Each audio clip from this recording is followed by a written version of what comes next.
This is Sleep Better TV. I'm Scott Drake. Thanks for watching. We continue our discussion with Dr. Larry Pribyl, who practices dentistry and the treatment of sleep breathing disorders in TMJ in Independence, Missouri. We're talking about the types of sleep apnea in this segment. So what is the most common type of sleep apnea, doctor?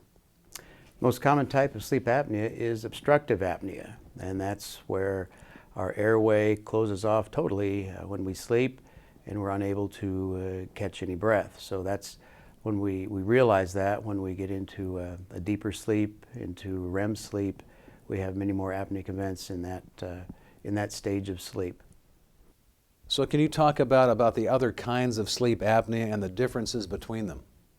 Well, there are a few other kinds of sleep apnea. One is central sleep apnea, where the connection between the brain and the diaphragm doesn't work properly, and our brain doesn't tell the diaphragm to breathe, or the diaphragm doesn't pick up on the message.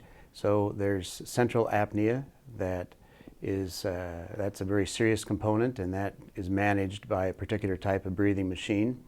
There also is mixed apnea, which is a combination of central apnea and obstructive apnea, and there are breathing machines that take care of that as well. One of the most complicated kinds of sleep apnea is complex apnea, and that occurs when you put a CPAP machine on a patient and all of a sudden their apneic events go right through the roof, and you need to that needs to be managed by a very specialized breathing machine that you use at night.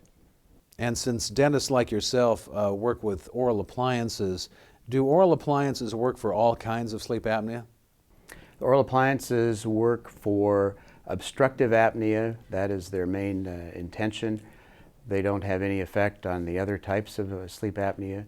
So obstructive apnea is the number one reason to use an oral appliance, and also they have a very positive effect for patients that are diagnosed with, they call it UARS, upper airway resistance syndrome, and that is where you have great effort to breathe, but your airway doesn't close off totally, still open, but you're working very hard to move that air through a narrower airway, whereas obstruction closes off totally, the airway resistance, the airway closes a lot, but it's still open, and when you awaken from a night of having upper airway resistance issues, you are exhausted. It is very tiring.